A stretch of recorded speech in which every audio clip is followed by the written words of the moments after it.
Lo que estoy tratando de hacer es tratar de abarcar algo más que lo jurídico normativo o lo jurídico jurisprudencial, que es lo clásico para nosotros, para poder visualizar, para poder visibilizar. En realidad, el derecho no es un conjunto de normas ni de instituciones, o que es un conjunto de instituciones, pero esas instituciones no son normativas, están normadas, pero no existen en las normas solamente. Aunque parece que muchas veces la finalidad de las normas sí se queda en los libros. Las instituciones son sistemas funcionales del Estado de Derecho. Cada institución cumple una función dentro del complejo normativo que le asigna esa función. Y esa función, como toda función, está en relación con un sistema, con un todo que cumple la función básica de regular la vida en sociedad.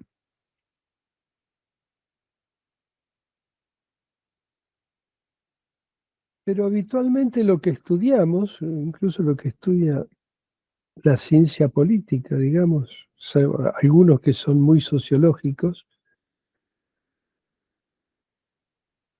se les escapa la realidad cotidiana, que es en realidad el conjunto de regularidades conductuales que conforman lo que es la sociedad.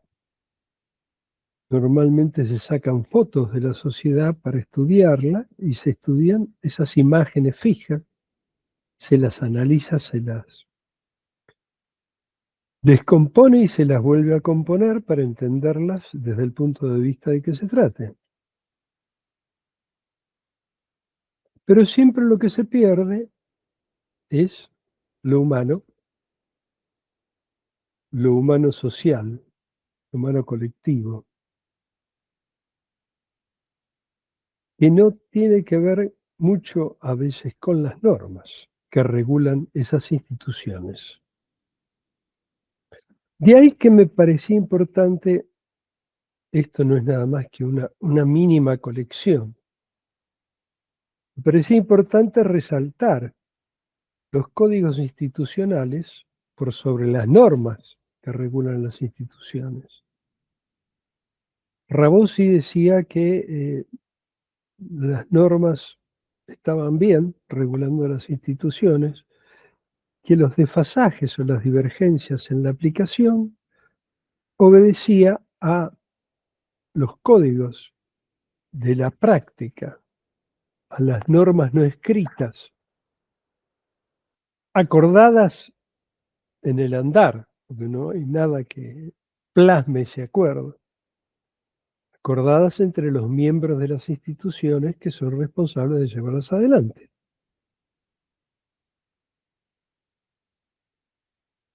Y entonces cuando uno piensa que además de las normas están los códigos, no los códigos normativos, sino los códigos institucionales, los acuerdos no escritos, los usos y costumbres no escritas,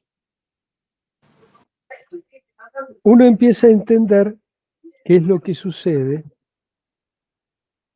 con el devenir de las instituciones, que muchas veces más que devenir es desviación de las instituciones.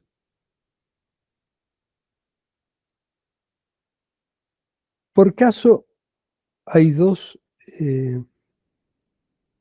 este año tuvimos dos fallos paradigmáticos de la Corte, que son el fallo, primero el de Cristina y el segundo el fallo Oviedo. El fallo de Corte de Cristina, no pude leer porque todavía no lo puedo conseguir, las 1000 páginas, 1000 y pico de fojas que tiene el fallo de Cámara. Pero ameritaría pegarle una leída para ver cuánto de razón hay en la acusación de que es un fallo proscriptivo. Ameritaría estudiar un poco más para ver cuán adecuadas son las constantes observaciones que hace la Corte a los defectos formales de la queja, porque el fallo recae en la queja que interpuso Cristina cuando le denegaron el extraordinario en la Cámara de Casación. ¿Cuánto hay de adecuado en todos los reproches que le hace a la defensa de Cristina por los defectos formales? Si eso fuera así, triste desempeño de los colegas que la defendieron, porque hay cosas que son de manual para ir a la Corte. Y el problema está en que tampoco estamos los abogados sacando algunos estudios que se especializan en eso, en el trajín cortesano, ¿no? Pese a que hoy, en comparación a lo que era hace 10, 15, 10 no, 15 o 20 años, uno no tiene que estar buscando entre 3 o 4 textos que estudiaron el recurso extraordinario para poder armar un recurso extraordinario. Hoy tiene las maravillosas compilaciones que hizo la Biblioteca de la Corte, donde se pueden consultar ya en la misma doctrina jurisprudencial de la Corte cuáles son los requisitos que hay que cumplir para que la Corte acceda a dar curso a una queja.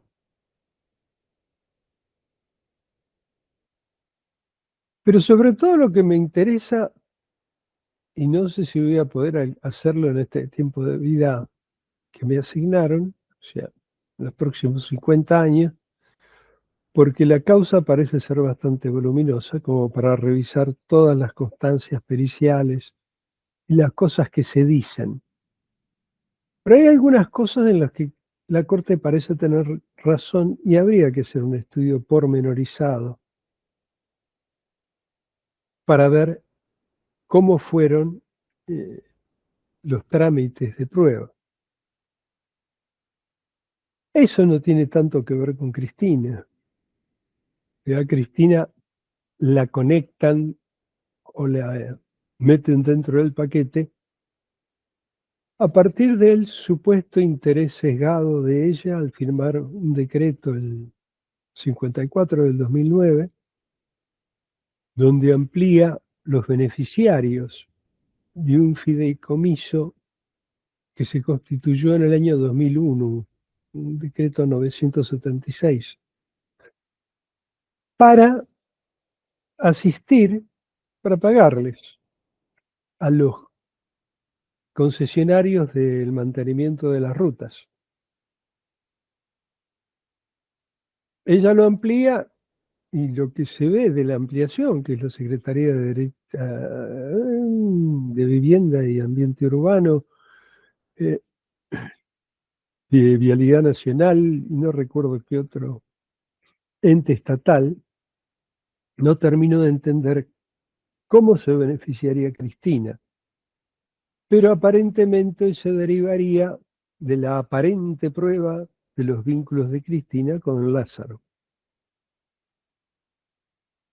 Tampoco dice el fallo qué es lo que está probado, pero dice que, bueno, había contacto, riñones, bla, bla. Así que el fallo de corte es vidrioso y sirve lo suficiente como para que la condena quede firme por rechazo de la queja. Es algo así como una plancha del 280 muy elegante.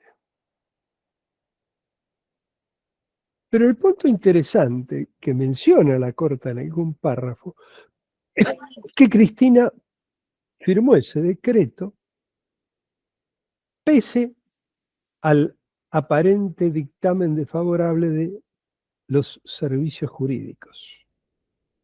Cosa que habría que ver también, porque entonces habría que revisar los expedientes por los que tramitó el decreto. Pero esto es simpático porque establece un extremo. Cristina se hace responsable del final de todo un procedimiento que yo supongo que ha sido formalmente inobjetable, porque normalmente en presidencia las cosas, sacando algunas cosas, se hacen prolijamente. O sea, va el dictamen para allá, vuelve de acá, lo mandan al otro lado. Cuando llega al despacho presidencial ya tiene todos los moños que la ley manda.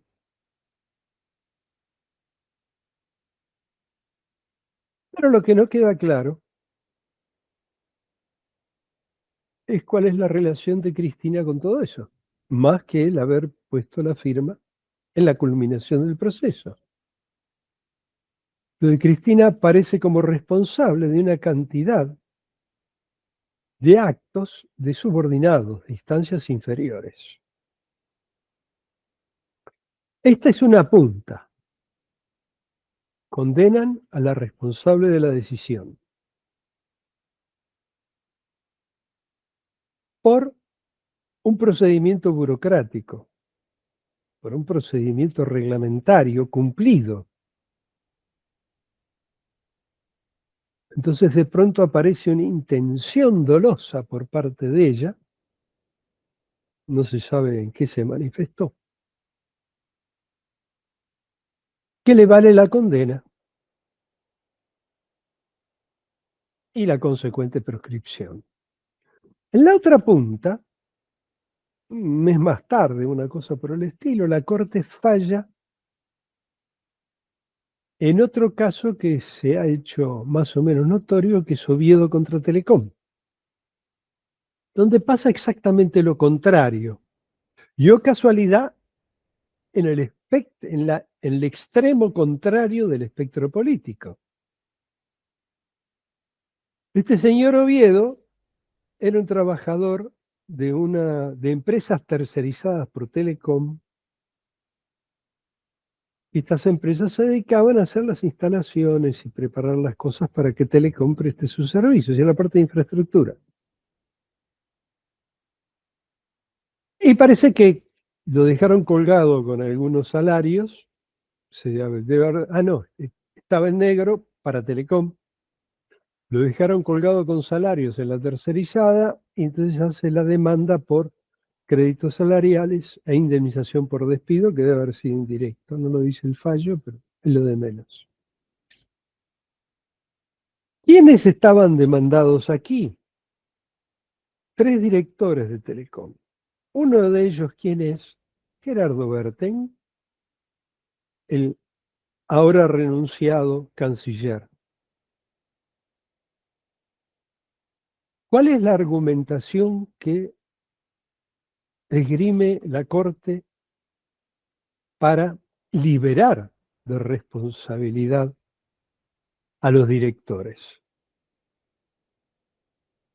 Ustedes recordarán que en la ley de sociedades se diferencia la personalidad de la sociedad con la personalidad de los socios, y después está la responsabilidad de los administradores por las cosas que hicieron, por los incumplimientos. Y la Corte da por sentado que esas son las reglas en la materia, inamovibles e inatacables.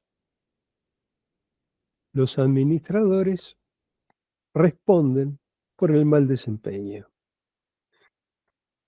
En el caso no está en juego la responsabilidad societaria, intrasocietaria, sino que lo que está en juego es la responsabilidad solidaria que impone la ley de contrato de trabajo en el artículo 29. Entonces, este hombre demandó a las tercerizadas y a Telecom como subsidiaria por la responsabilidad que le cabe en el caso del empleo no registrado, 24.013, etc. Y la Corte dice entonces que como el administrador es una figura de la sociedad y hay que ver cuál es la conducta que está desarrollando. Hay que fijarse para hacerlo responsable si ha cumplido con el estándar del buen hombre de negocios, que en el caso sería haberse asegurado o tener la garantía de que hay un sistema de controles en las instancias inferiores que le permiten saber que las cosas se están haciendo bien.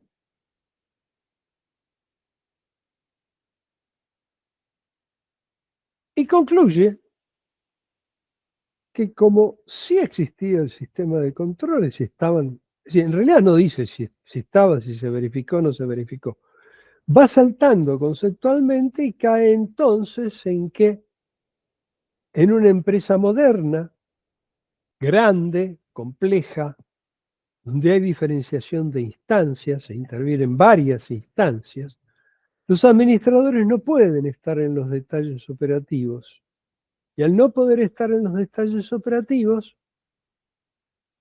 no se los puede hacer responsables de las cosas que hacen las instancias inferiores, los gerentes.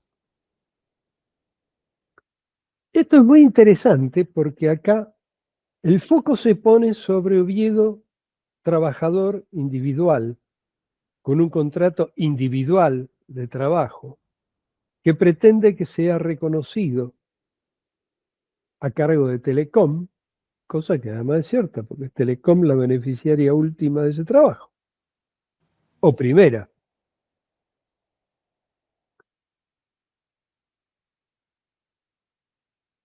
Y sale de la figura del individuo, que es el actor, para saltar a la pluralidad de empleados de las estancias intermedias abajo de los administradores.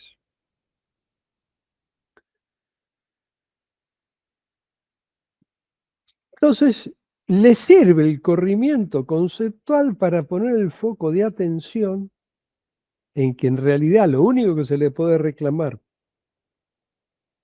por la ley de sociedades a los administradores es su responsabilidad en el incumplimiento y que si ha cumplido con sus deberes, cosa que en el caso dan por sentado,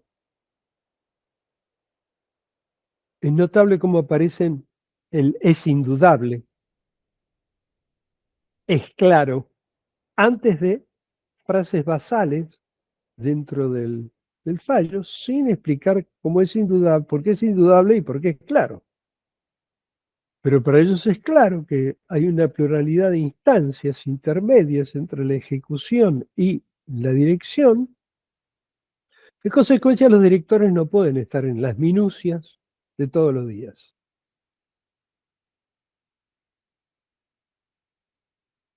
Y acá aparecen, a mi modo de ver, dos cuestiones. Independientemente del truco argumentativo, donde focaliza en el contrato individual de trabajo y en la figura del administrador, tendiendo una línea que necesita cortar en algún punto,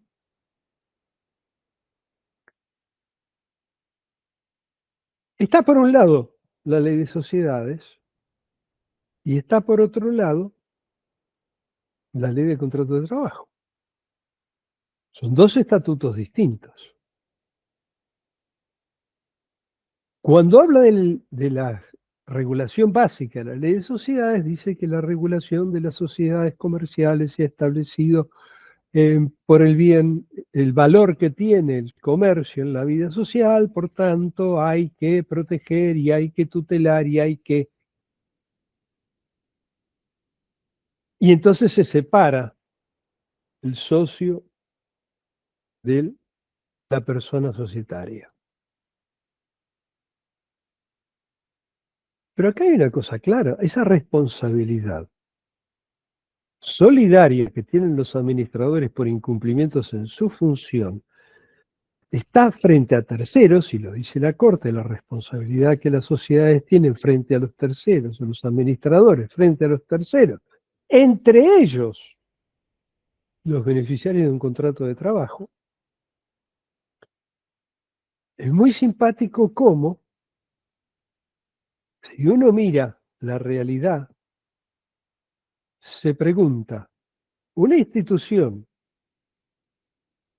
que tiene que ver con el giro comercial, o sea, un nivel, sociedades con consumidores, esos terceros a la sociedad, respecto de la sociedad.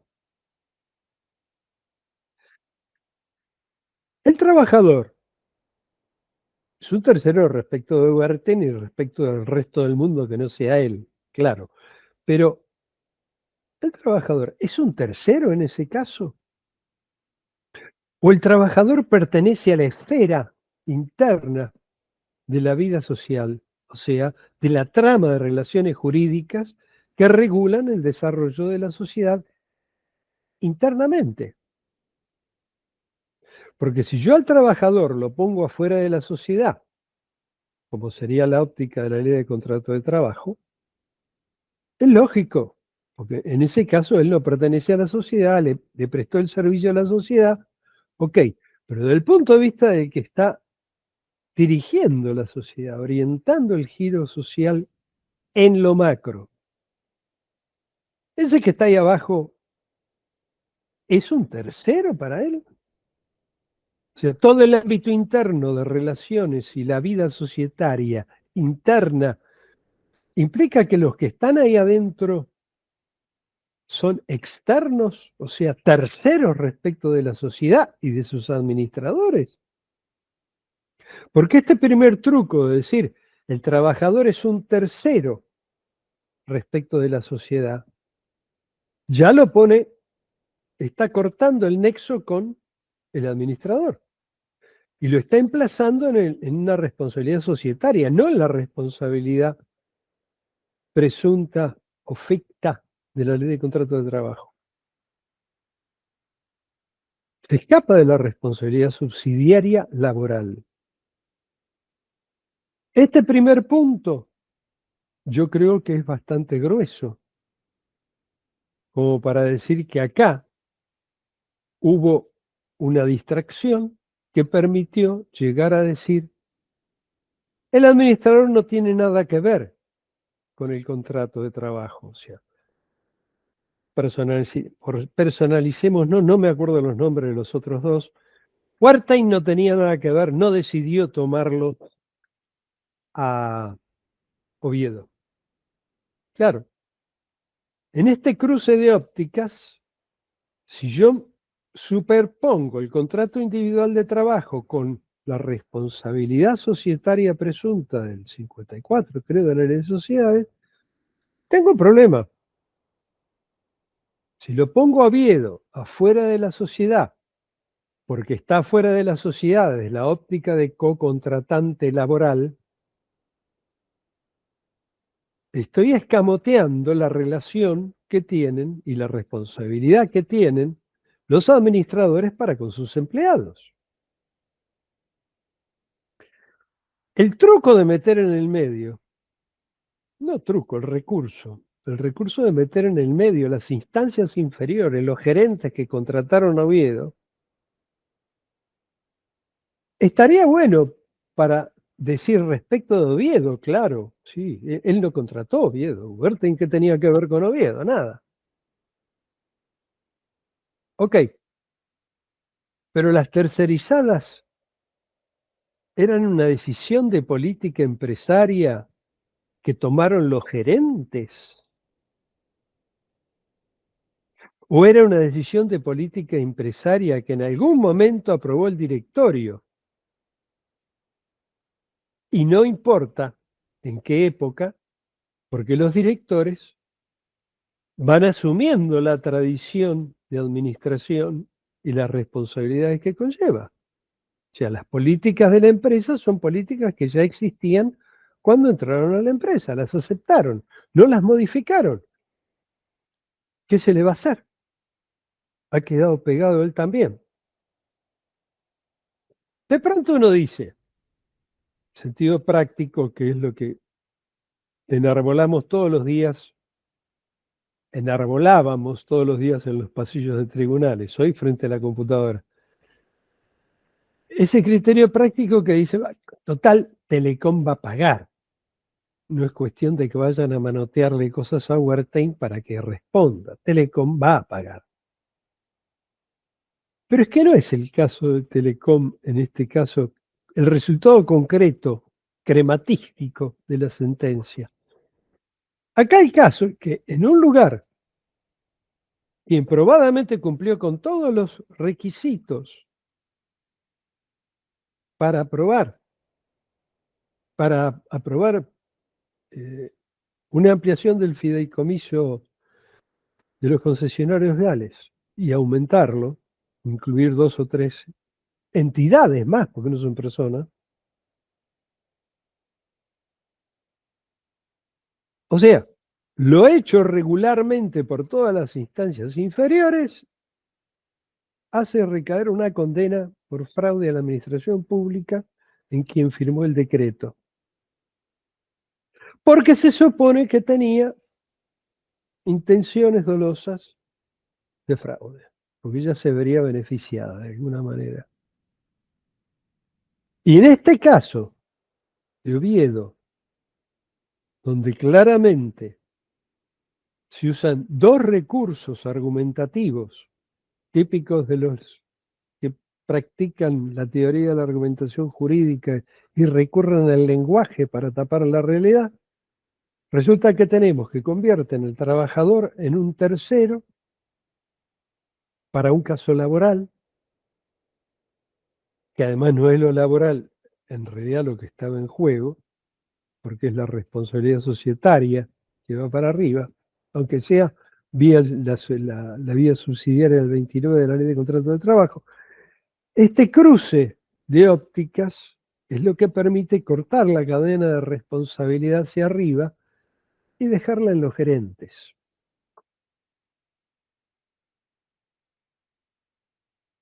O sea, una cadena que muestre irregularidades, incumplimientos contractuales laborales, o sea, violación de la institución del contrato de trabajo, como es la contratación irregular, en negro, 24013, frente a una vía administrativa cumplida con todos los moños, en un caso, en el caso privado, liberan de responsabilidad a Wertheim, y sigo resaltándolo porque es Wertheim, y condenan a Cristina en el otro caso, con todos los deberes hechos. Está claro que acá hay cuestiones de códigos, cuestiones ideológicas que están en juego. Y no me refiero a la ideología peronista libertaria, no, me refiero a ideología de cómo se concibe el derecho y cómo se concibe la vida social. Estamos en una situación donde la aplicación normativa es instrumentalizada, manipulada a favor de un resultado predeterminado. Acá los códigos aparecen en la trastienda de alguna manera porque habría que ir a ver qué es lo que pensaban los cortesanos cuando dictaron ambos fallos. Pero si vamos para abajo y salimos de la situación, bueno, para terminar con la corte, cuestión de códigos. Ustedes saben que para decretar la inconstitucionalidad de la ley, uno, se necesita un caso. Si no hay caso, no hay posibilidad de reclamar. O sea, yo, ciudadano, no puedo decir, mire, señor juez, acá han dictado una ley que es inconstitucional. Si yo no habría podido ir y decir, mire, me dictaron este decreto 70 del 20 de diciembre del 2023, que es una barbaridad, violenta todas las normas, todos los requisitos que la Constitución impone para poder dictar un decreto de necesidad y urgencia. Porque no hay caso. Y si yo fuera, como hice, y digo soy ciudadano y me veo afectado en mi buena fe, en mi derecho a la verdad, en mi derecho a la convivencia democrática, me van a decir, no hay delito, váyase a su casa. Me lo dijeron varias veces. Entonces, ¿qué es lo que está jugando atrás de ciertos criterios? Que es solo consecuencia del apuro de reformar la Constitución allá en el 94, ya 21 años A, 21, 31 años A, que se olvidaron de ampliar la competencia de la Corte y quedó como el viejo 100 de la Constitución del 53, la que todavía es hoy, donde la Corte no tiene una facultad de control sobre el Ejecutivo respecto de los DNU, o, no tan puntualmente, no tiene una facultad de control sobre la conducta del Ejecutivo administrativamente, o necesariamente tiene que pasar por las instancias inferiores. Más cerca de las normas, los jueces no tienen la obligación de denunciar un delito.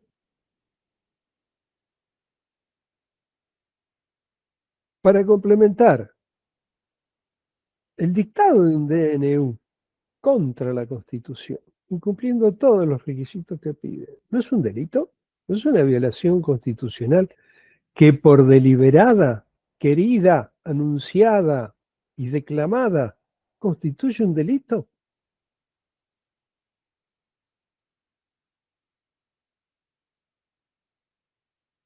La Corte no ha dicho nada, se lavó las manos y dejó que el decreto 70 corriera, todavía hoy rige. De manera tal que ellos siguen la conducta de todo el personal judicial que ve la comisión de delitos y se olvidan que tienen la obligación de denunciar y miran para otro lado respecto del incumplimiento de deberes.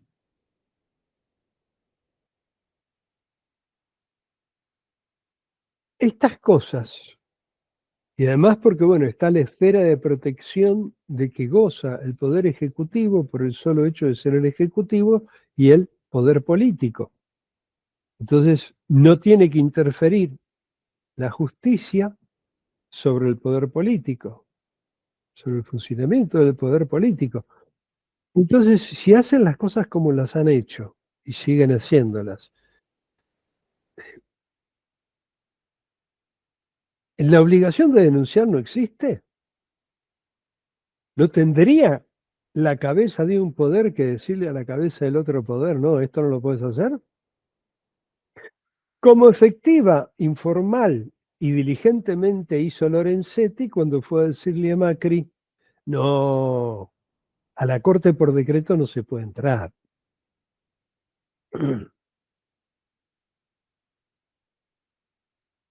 Hay una cantidad de detalles en el funcionamiento institucional que o se pasan por alto o no están previstos. Y habría que relevar los casos para poder preverlos, pero también habría que empezar a zapatear los casos en que están previstos y no se cumplen. Eso es en lo que hace a la Corte. Hay un tema general, si seguimos con el tema Cristina, que afecta al fuero penal.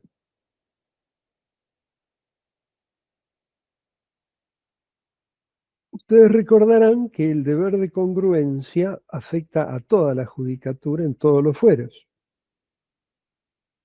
En el caso del fuero penal, no se pueden investigar, tratar o fallar sobre hechos que no estuvieran previamente denunciados.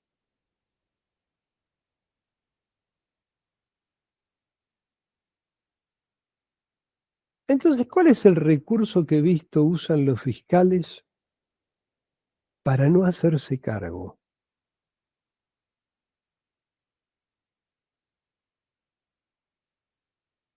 Reversionan los hechos. O sea, hacen una nueva versión de los hechos desde el punto de vista que a ellos les conviene para decir acá no hay delito. Pero el punto es que alteran las circunstancias, sí, no las circunstancias, sino las relaciones que se derivan de las mismas circunstancias de hecho. Pueden distorsionar y decir despampanantemente que si la denuncia habló de una vaca verde, resulta que no hay delito porque la vaca era colorada. Eh, es asombroso, y esto me lo he encontrado ya en varios casos, donde o se corren por la tangente y buscan algún otro elemento para apoyarse en que eso en realidad no es incriminante, o modifican las consecuencias de las relaciones que se pueden hacer de los hechos respecto de las conclusiones que apuntan a la existencia de un delito. E incluso en otros casos salen del delito central para colgarse de uno accesorio, por así decirlo, de elementos de hecho accesorios que podrían dar pie a un delito y corren por ese andarivel y se pierden en lo que realmente era el tema.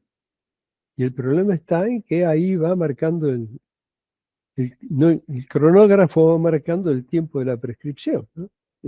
Son cosas que son preocupantes porque estamos dejando pasar esas cosas, olvidándonos de que la magistratura en todas sus caras, sí, tanto el Ministerio Público Fiscal como los tribunales, tienen una responsabilidad y tienen una función que cumplir que no quieren cumplir. Bueno, el tema de la prescripción penal es otro tema. Ustedes recordarán el caso, bueno, no sé, depende de la edad que tengan, el caso Nicosia hace 40 años, un juez federal que tenía, fue un shopping en su juzgado para los daños y perjuicios contra ferrocarriles. Parvas de juicios millonarios por daños y perjuicios contra ferrocarriles. Un día desapareció cuando ya estaba procesado y huyó.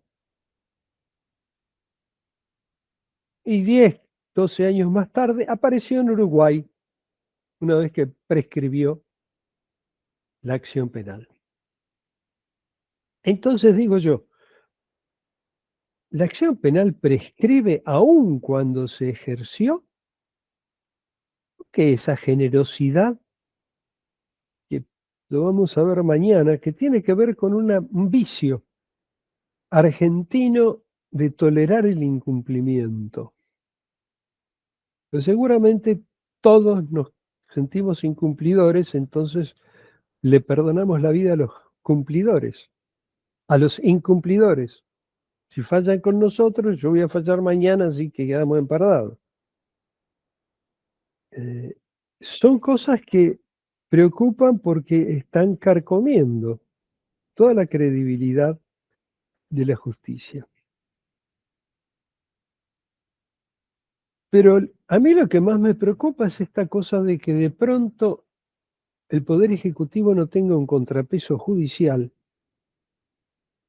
que bueno, a esta altura del partido, viendo lo que pasó en el Congreso, que era el contrapeso en el caso de los DNU, sí, el ejemplo Cuadra cunde, y por qué alguien que esté sentado en el cuarto piso de Palacio no va a ser un Cuadra también. Así que no se sabe bien cómo es este juicio, este juego institucional en que estamos metidos nosotros como víctimas. Otro de los detalles de los códigos no escritos, y este sí que está no escrito, es fantástico. Ustedes recordarán que hace unos años pasamos al sistema del expediente electrónico, que supongo que lo gozarán tanto como yo todos los días. Y el sistema de las notificaciones electrónicas tiene la gran ventaja de que uno las puede largar durante todo el día. No tiene que ir a tribunales, oficina, cédula, oficial de justicia. Eso es una gran ventaja para la velocidad del trámite. Pero hay un pequeño detalle. Si me notifican una cédula, o sea, si me llega una cédula a mi casilla de correo, a las 8 menos 2 minutos,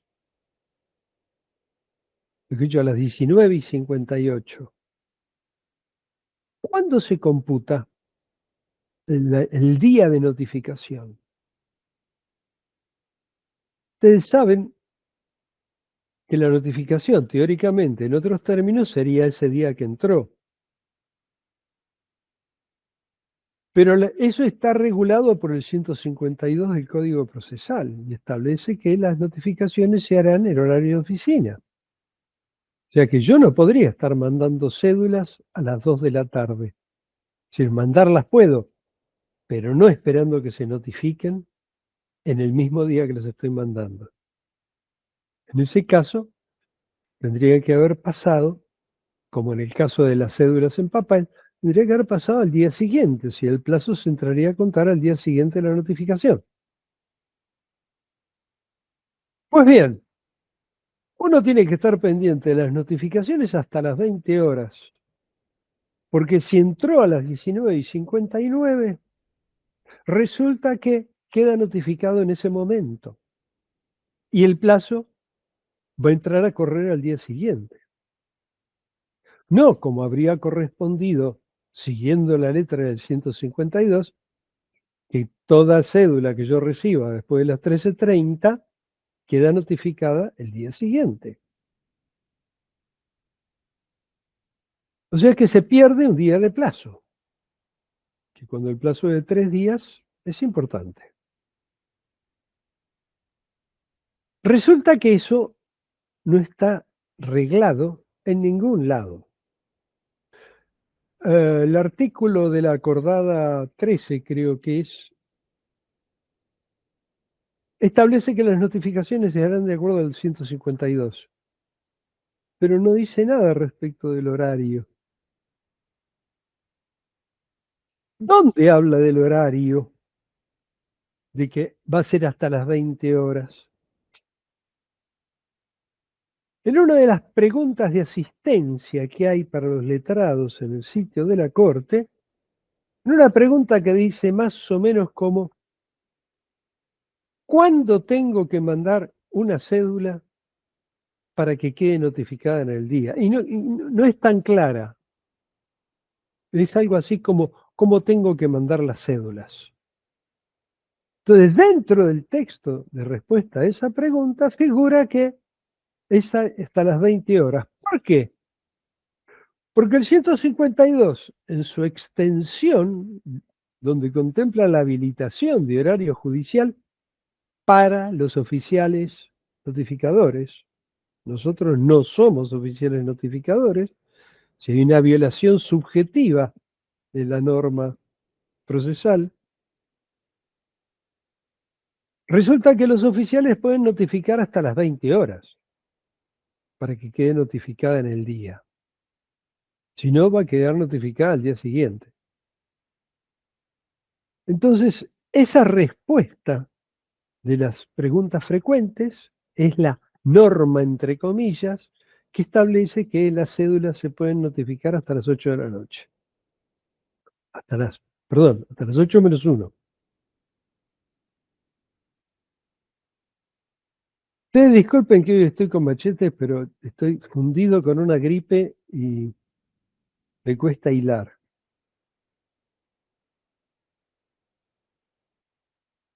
Hay una cantidad de irregularidades que todos los días estamos viendo en nuestra práctica judicial.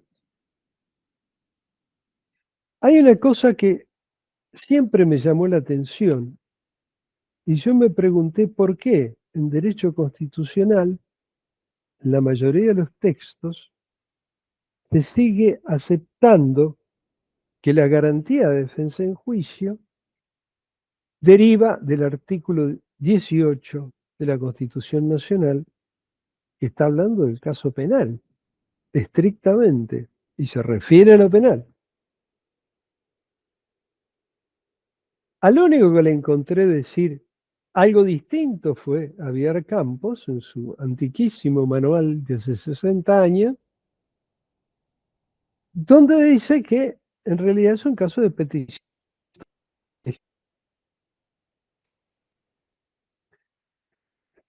Así como el viernes pasado les hablaba de esta deriva semántica que hay entre democracia y república, con la confusión que se arma, que no se sabe cuál es cuál.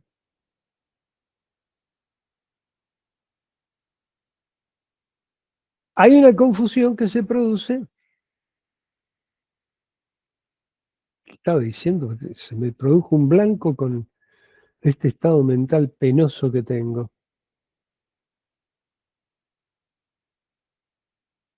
Hay una confusión que se produce sobre todo por la posición práctica que uno ocupa, pero además produce una contaminación ideológica de todo, que tiene que ver con la vieja visión del derecho y de los tribunales. Uno defiende intereses, ¿sí? Pero cuando uno defiende, toda la parafernalia terminológica que se aplica regularmente no tiene que ver con lo que uno hace, tiene que ver con el arte de la caza o de la guerra. Yo prefiero decir de la caza porque el de la guerra me resulta un poco duro, pero porque la presa no es propia de la guerra, sino de la caza. Entonces, hacer presa, preso, está bien, tiene que ver con prender. Pero además, todas las alegorías que tienen que ver con, en penal, por ejemplo, la igualdad de armas, el atacar, yo pretendo que se cumpla una obligación que fue contraída con mi cliente y resulta que estoy atacando al deudor. Toda esa visión que hace, a mí me da la impresión, me da la sensación de que es tender un velo sobre los incumplidores en lugar de clarificar y usar la terminología adecuada a las situaciones prácticas concretas que tenemos en tribunales en el ejercicio de la profesión. Esto lo vamos a ampliar un poco mañana. Hay una cantidad de cosas que derivan, ustedes vieron que hay leyes que son tramposas, que hacen... a mí me resultó hace 40 años inaudito, increíble, y fue un poco lo que disparó mi interés por develar qué es lo que pasa con el mundo judicial. Si recuerdan, hubo una reforma posterior a la sanción de la ley de quiebras que fue hace 50 años, allá a principios del 70, que fue la introducción del artículo 101. Ustedes recordarán que la condición de la quiebra es el estado de insolvencia y que hay una cantidad de restricciones que se derivan del estado de insolvencia. ¿Sí? Las disposiciones patrimoniales que hubiera hecho el fallido en el periodo de 2 años, creo que era anterior a la presentación en concurso o la declaración de la quiebra, se presumen nulas y se pueden recuperar. O sea, que todo pago que haga no es legítimo y si uno cobró en ese periodo, está frito.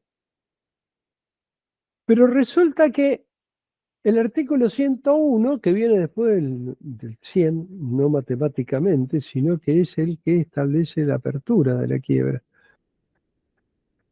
Viene y dice, aún declarada la quiebra, puede redimirla el deudor. Puede venir y decir, pago, acá está la plata. Si de pronto, frente a toda la estrictez del procedimiento valencial preparatorio, nos encontramos con un artículo que borra todo lo anterior.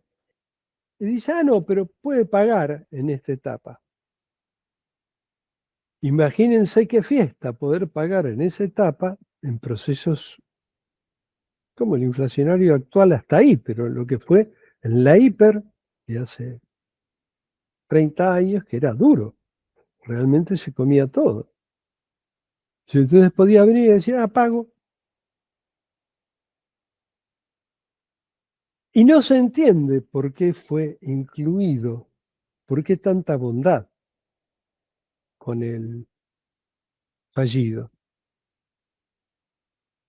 Yo recuerdo que en esa ocasión tenía un pedido de quiebra que defender, perdón, que atacar, y me encontré buscando y fundando la inconstitucionalidad del 101. Y el oficial primero salió, un viejo empleado del fuero comercial, me miró y me dijo, doctor, qué trabajo que se tomó. Usted tiene que considerar que este es un trabajo como cualquier otro. Yo me quedé frito. Realmente espeluznante oír semejante cosa. O sea que estaba tratando de hacer un aporte jurisprudencial a la situación de algo irregular. Pero claro, después, andando el tiempo,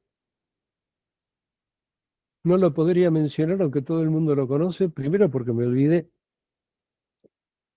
que era un juez de comercial que lo primero que hacía era hacer una audiencia informal en su despacho con el síndico, los deudores, el fallido, y arreglar cómo se iba a hacer el procedimiento de la quiebra.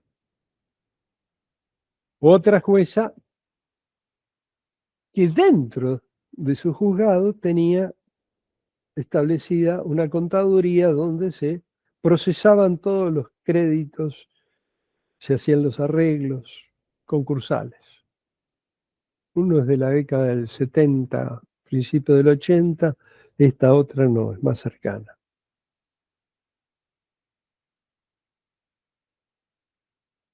Y ahí estamos nosotros metidos en el barro, ¿no? En este barro que armamos todos los días tratando de ganarnos la vida. Pero eso va a ser mañana, de todas maneras.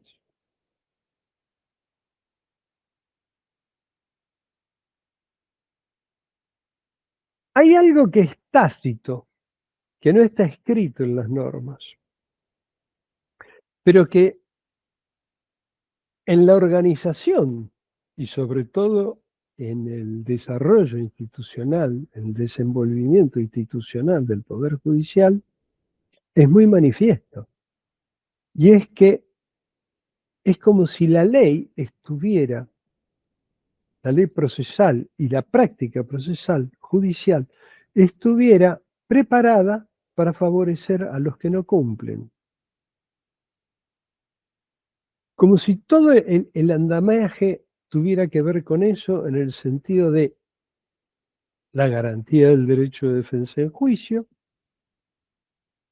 la falta de ejercicio de la facultad que todo juez tiene previo a dar curso a la demanda, a determinar su admisibilidad.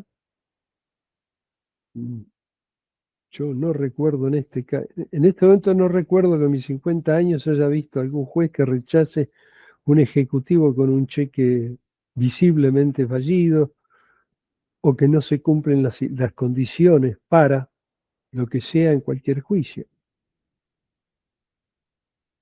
se admiten reivindicaciones, se admiten usucapiones de alguien que dice ser poseedor hace 30 años porque la posesión se la dio el que estaba, el que tenía la tenencia, pero no aparece un documento que funja de título, ¿sí? Que me dé el título, que acredite esa cesión posesoria que yo invoco ahora en sede judicial. Se lo recibe y dice, ah, bueno, pruebe, a ver. ¿Qué va a probar si no tiene título? Si no tiene título cuando empezó la demanda, ¿qué puede probar después?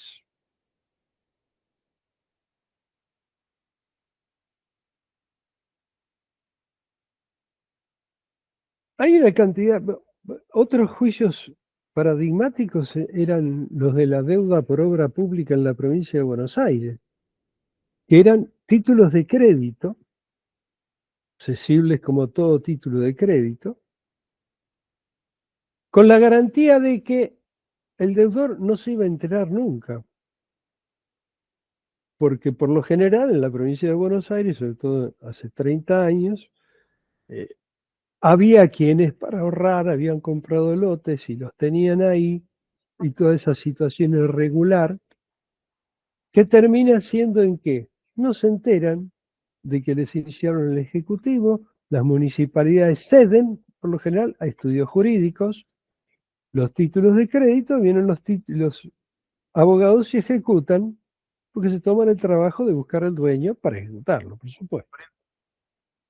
Y el dueño no tiene más remedio que pagar porque es un crédito legítimo, bien armado.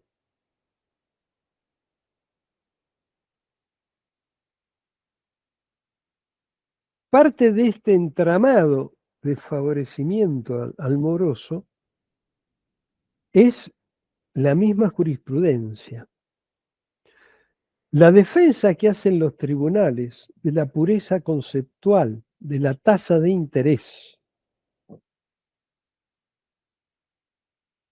y la defensa que se hace del interés máximo, el más alto que imponen las casas bancarias oficiales, por lo general llamativamente más bajas que las tasas del mercado, de los bancos cuando prestan la plata.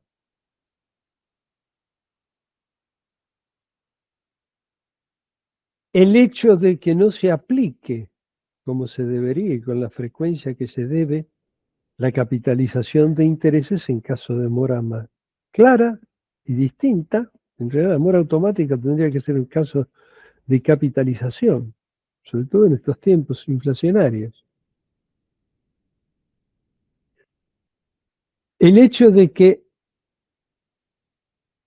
no se admita y se condene por anatocismo todo lo que sea una tasa pactada por sobre eso.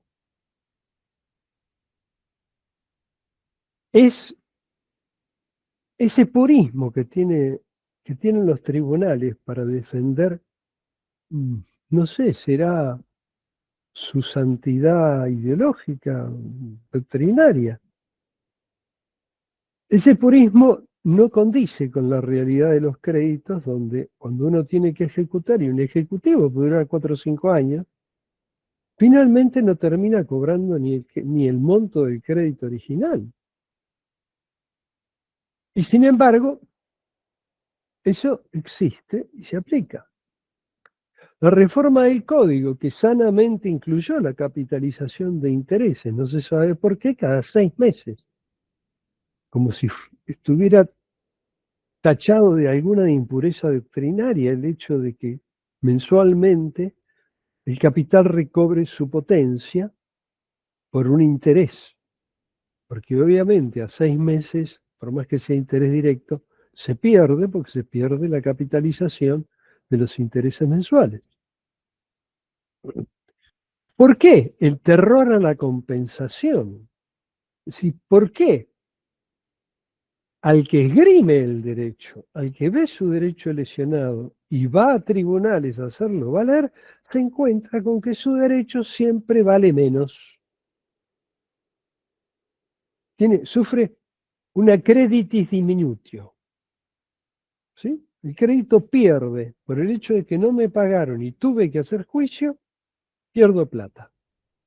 Además pierdo plata porque, bueno, nosotros tenemos que comer, cobramos horarios anticipados. Hay que pagar tasas de justicia, hay que pagar gastos, hay que pagar notificaciones si no vive en la jurisdicción. En fin, uno quiere reclamar y tiene que poner más plata que la que ya perdió. Lo que hace que la gente razonablemente de pronto venga, pregunte, haga un cálculo financiero y diga, no, doctor, discúlpeme, no me conviene, pierdo más plata de la que me deben. O pierdo tanto que no, ¿para qué? Porque hay una especie de desaliento al justiciable. Ustedes vieron que en estos tiempos en que volvió la inflación, ha vuelto la vieja doctrina de las deudas de dinero y las deudas de valor. En aquel momento, hace 50 años, yo no lo entendía muy claramente. Yo tengo la mala costumbre de mirar la realidad y tengo una impronta muy fuerte de lo que pasa afuera. Entonces, resulta que ahora, pese a la dolarización virtual que tiene nuestra economía, el fuero comercial no ha recibido todavía esa realidad. Y aún en productos industriales donde se utilizan materias primas de importación, no admite que se dolarice porque el costo está dolarizado. Porque lo que mi cliente tiene que comprar ahora, hoy, lo paga en dólares. Y aquello que no le pagaron lo va a cobrar en pesos.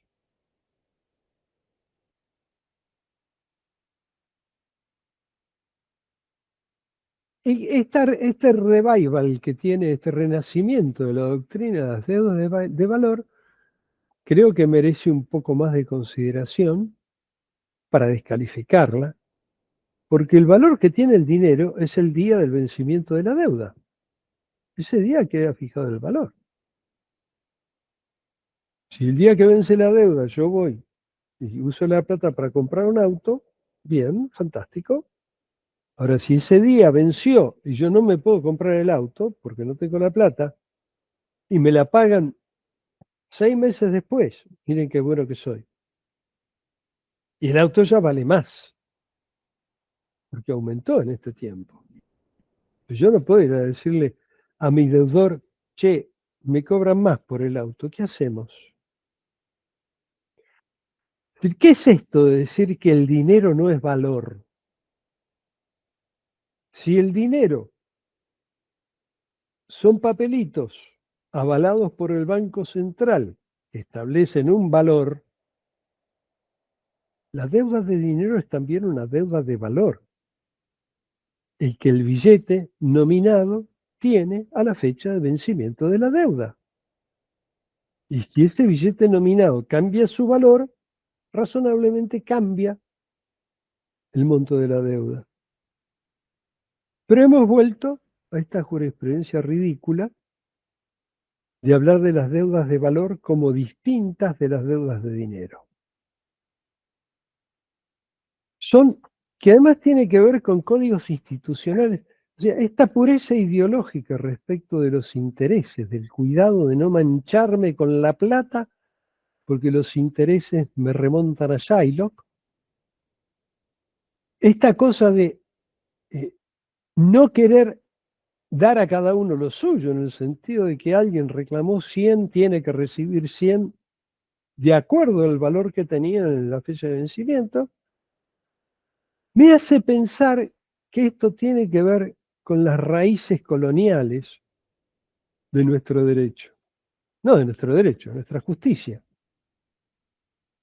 Y el hecho de la familia judicial, el mote de la familia judicial, que por un lado se está disteñiendo cada vez más, pero lo familiar, es decir, aparecen nuevos lazos, lazos institucionales frente a los lazos de sangre que por lo menos yo vi en los pasillos y todavía veo. en tribunales. Pero estos lazos de sangre, no está mal que los tengan adentro, bueno, si vale la pena, si cumplió con el mérito, ok. Pero estos lazos de sangre tienen que ver con los otros. O sea, los primeros jueces eran miembros de las familias que tenían el poder económico en este país. Pero razonablemente toda la mentalidad es de despensa de esos factores de poder. Y entonces todo moroso es aquel hidalgo que porque se lo gastó en juergas no puede pagar la deuda en la fecha de vencimiento, por usar una figura vodevillesca, ¿no?, de la comedia criolla.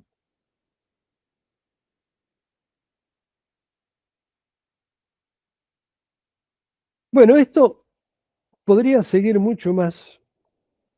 Yo creo que para cumplir con la idea de los códigos, o por lo menos llenar esta etiqueta de los códigos institucionales, alcanza. Y es ahí donde nosotros tenemos una tarea básica que cumplir, que es poder modificar los códigos y bregar porque haya un derecho que se cumpla y un derecho que contemple la realidad social y no un derecho que está montado para gente que no es del común, digamos, de la que vive todos los días. Así que por hoy doy por cumplido el tema de la charla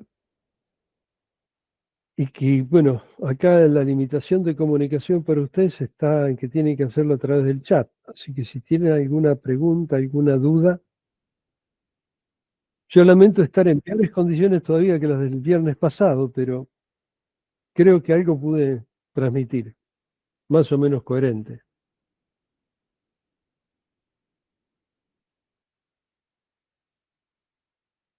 Ah, ¿eso qué quiere decir? ¿Que puedo habilitar micrófonos? No, Sí, no, te no. escucho. No, los micrófonos están silenciados, Doc. Ah, ok. Bueno, si he sido tan claro que les ha quedado todo meridiano, me alegro, espero que les haya sido de utilidad y nos estaremos viendo para el cierre del tema, que me parece que es, por lo menos a mí lo que más me interesa, que somos nosotros, los que estamos de este lado.